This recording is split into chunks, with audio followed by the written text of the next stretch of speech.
The Infinity Wars. The movie. Peter Dinklage plays a man taller than everyone else. Literally, that did happen. Even though it was a small role, it was delicioso. Let me say this, spoiler alert, to some of you who are going to go see the movie. Do not watch this. Do not watch this, because I'm going to say some things that are in the movie. I just am. So don't watch it. But let's be clear on something here. Let's get some clarity. This movie was the best movie I ever saw. It was better than The Color Purple, one of my favorites. Taming of the Shrew. It was better than, it was better than Saving Private freaking Ryan. And that is one of my all-time favorite movies. I mean, it was better than Powder. Powder's one of my, I love Powder. I've seen it so many times. Love Powder. It just was so freaking good. Training Day was,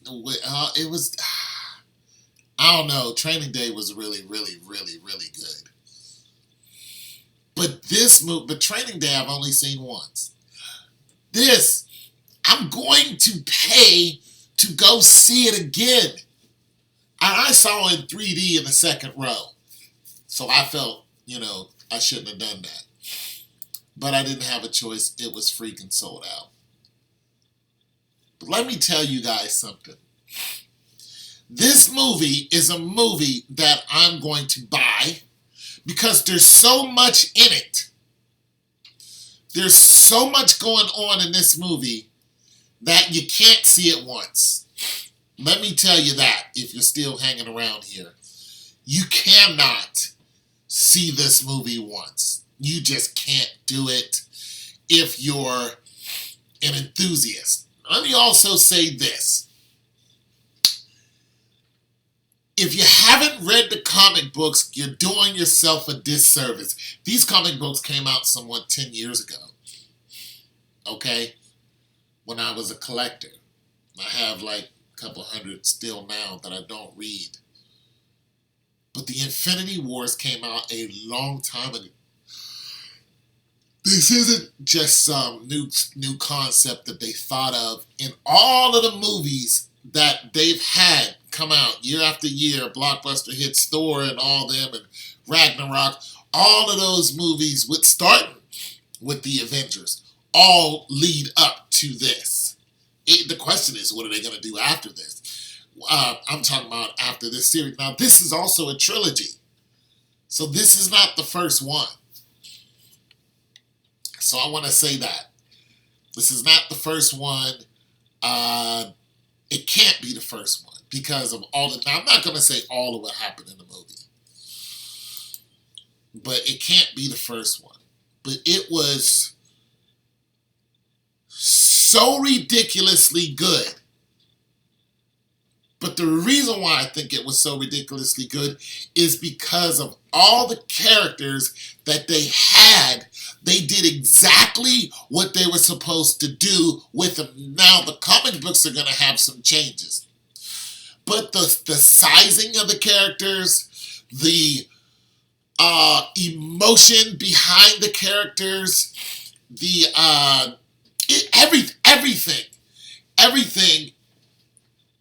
everything was good, and everything was pretty much great in it. I think there was one part where I questioned, but the Dora Milaje, the Iron Spider. Finally, you got to see the effects of the Iron Spider and what it had on Peter, and the way he already knew about the Iron Spider. But he never really wore the suit and went into battle. When they finally showed the Iron Spider in battle, you're just like, Peter went from, okay, the way you look at Peter Parker and the way you look at Spider-Man, Peter's still, he's a college student. Tony Stark calls him kid, and there's a good reason why. But nonetheless, when you see Peter Parker or Spider-Man taking on these grown-up roles, finally, going into these battles, fighting against Captain America, you see that, Peter Parker can best most of the characters on the film. Spider-Man is stronger, faster, quicker, and has more abilities than most of the people on the film. He stopped, the crazy soldier dude with the one arm. He stopped him with one hand. Like, wow, he beat, some of the characters with ease. Spider-Man is not fully grown into what he really actually is. Peter Parker he hints at it in the movie. He says, if I, grow into a spider and start eating people, like, don't blame it on me. That is in reference to what Peter Parker actually is. His ability is mutating. He's getting stronger and stronger and stronger. For those of you who don't know, Peter Parker fought the Hulk before and he punched him into space. So let's get this straight. He's also talked to like regular human beings in his in a Spider-Man outfit who tried to come at him, and he's like, no, man, spider. He's like, I'm telling you that I'm so much more than you. And also, what happens to Peter Parker when he mutates into what he fully grown is, he grows into like an 8-foot spider, and he starts eating people in the New York subway.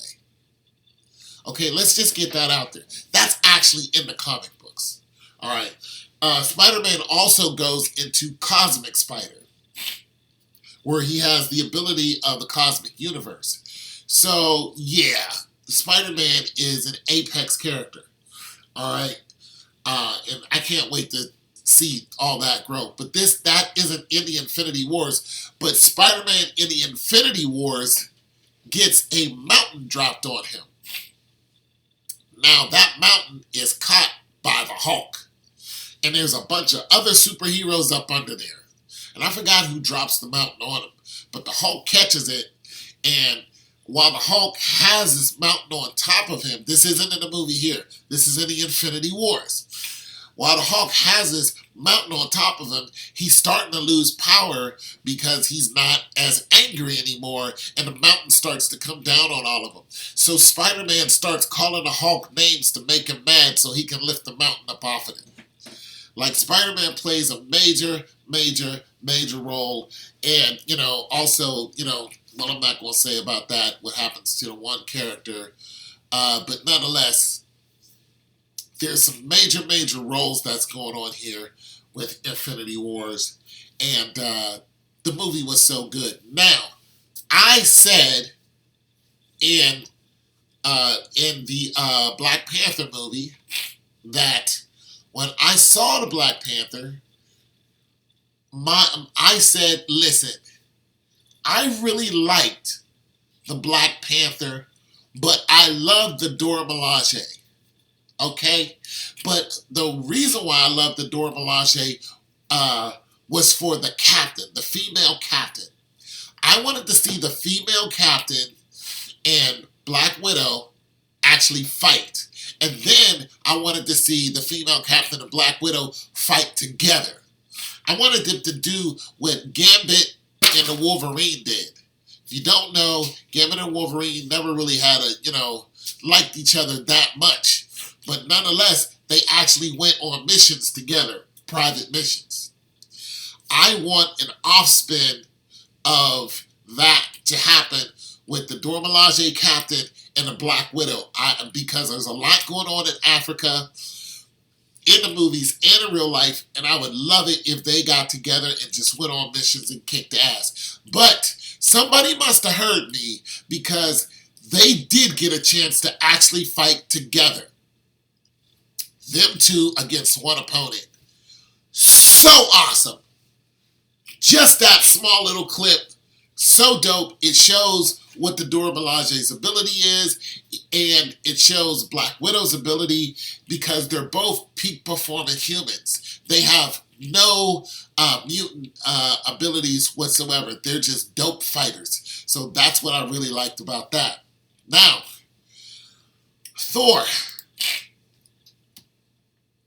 I tell you what. In one part, you're disappointed about Thor. This character right here, she's not in it. This character right here, she's not, or he's not in it, which is his father. You're disappointed on what happens to Loki, and I'm not going to say what happens to him, but you're disappointed because you want to see more Loki. You just do. Loki is an anchor in a lot of these movies. He's a reason why. And you want to see more Loki, but you couldn't. All right? You guys have figured that out. But nonetheless, Thor. Thor in this movie is freaking Thor. I mean, you really see Thor's understanding of what his father told him. He told him point blank, we are not gods. You know what I'm saying? He said, we die.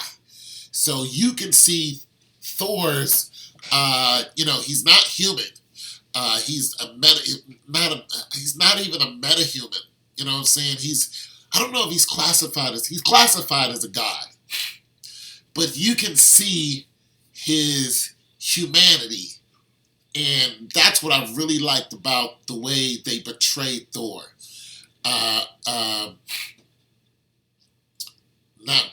Portrayed Thor, the way they had him scripted. You really enjoyed watching him. You were just like, the way he's acting in here, I can actually see that. You can identify with his humanity. And when he Thors up and, powers up on all that, that part is not even the best part of Thor in this movie. That Thor with the lightning in this movie is not the best part. And everybody wants to see that. No. It's Thor in his humanity that captures the best part of Thor in this movie. I wanted to say that.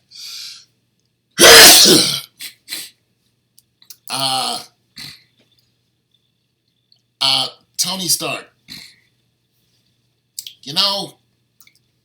Robert Downey Jr., Tom Hanks,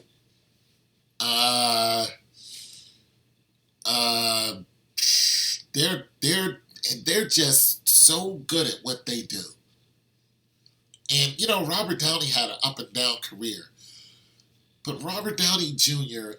is so good at being Iron Man, it hurts. I mean, it's a role that fits him so well that you just can't help but to want more. You love Robert Downey anyway. Chocolate Thunder, in Chocolate Thunder, he just stole the whole dang on show. He just stole it. But Robert Downey Jr. as Iron Man is, if there was a Hall of Fame, he would be in it. Now, what they did in this movie with Robert Downey Jr. was so sick. And the dynamics between him and Pepper Potts, showing him pulling away from Pepper Potts to go and save the universe, save the world. It just really, once you got into that and looked at of who he really is, when he says he is Iron Man, like that comes first to him. And you can hear Pepper Potts telling him, don't leave. But he can't help it. He even told that to, to Captain America. In this movie, when Iron Man is in his full iron suit, he has the ability now to use nanobites. So it's just a whole different type of Iron Man. And for those of you who don't know all of Iron Man's power, there are some videos that you should watch. Iron Man just isn't a guy in an iron suit. He actually is Iron Man. Like, it's ridiculous to what he can do with the nanobites and the power of his thinking and how, and his super speed, super strength, and all the stuff he can do when he doesn't even have the suit on. So it's just worth seeing. I'm trying not to give a lot away because some of you are going to watch this and then go watch the movie. But what I'm suggesting is for some of you to check out some backstory on a lot of this before you actually watch the movie. That way it's going to give you a complete catharsis of what you're actually looking at and the whys and wherefore. If you don't, it's just going to be like, it was a superhero. No, it is a superhero movie, a soap opera, a well-scripted love affair between Thanos and Lady Death, and why he's doing it. It has so much purpose in the MCU that you guys, I actually suggest you go and get some of the Infinity comic books or find somewhere on the internet and talk about the Infinity Wars before you actually see the movie. It will help you out a lot. Learning about what Vision is before you see the movie. You've seen Vision in the movies, but what Vision is and what Vision is to Wanda is crazy, crazy important. And Wanda's ability. Who's one of the Olsens? Or Brie Olsen, I think she is. I don't like, is she one of the rich Olsen twins? Anyways, so what you learn about, Wanda in the movie and her relationship to Vision, even though she knows he's a machine. She's, they've fallen in love with each other. But you would think that Vision is the more powerful of them because in the last movie, Vision was told to watch Wanda. But Wanda is a more powerful character than pretty much almost anybody in the MCU on this plane. She can beat the Hulk if she wants to. She can go at it with Thor. What Wanda actually did in one of her comic books, she actually got upset at the universe she was living in and created a whole new universe. Wanda is on par with the Phoenix. That's how strong Wanda Maximoff is. She's on par with the Phoenix. She can create realities. Now, the Infinity Stone that Thanos gathers also has the ability to do that. One of the Infinity Stones can change reality, can change time, can change souls, bring people back to life. Wanda can do a lot of these things. This is why she's so important. Like, she can beat the majority of people you see right here. This little girl, this little woman, she can wipe people out like they're not even there. So, like I said, I don't want to give a whole lot away, but to say that Infinity Wars was a good movie is an understatement. To say that they did their homework in the MCU is putting it lightly. I think they really studied the MCU and they really captured it. It's one of the longest movies too. But you're stuck to the movies. Listen, people didn't even leave when the movie was over because they knew there was going to be an extra clip. And that extra clip was worth watching. So I'm going to end this here without talking about it too much. If you guys want me to talk about it more in the MCU more, not just the Infinity Wars, if you want me to get deeper into the MCU, we can actually do that and start to explore some of these characters and their exploits from the past and where they're actually going in the MCU. We can get into some of that too. Black Widow changes her hair color. She still looks dope. Scarlett Johansson is just sick on film. And whoever's doing her action, man, big ups to them. Shoot. Yeah, there's just so much. You guys Go see it, but do yourself a favor. Watch some videos on the Infinity Wars before you go see it. Learn some more about some of these characters and the whys and wherefores. They tried to help you, but the comic books are so much better. They're so much in depth. There's a lot more writing in the comic books. There's some people who should be in the Infinity Wars that are not in the Infinity Wars, but nonetheless, the movie was excellent, and big ups to Marvel. Thank you very much. I got my money's worth. I'm out.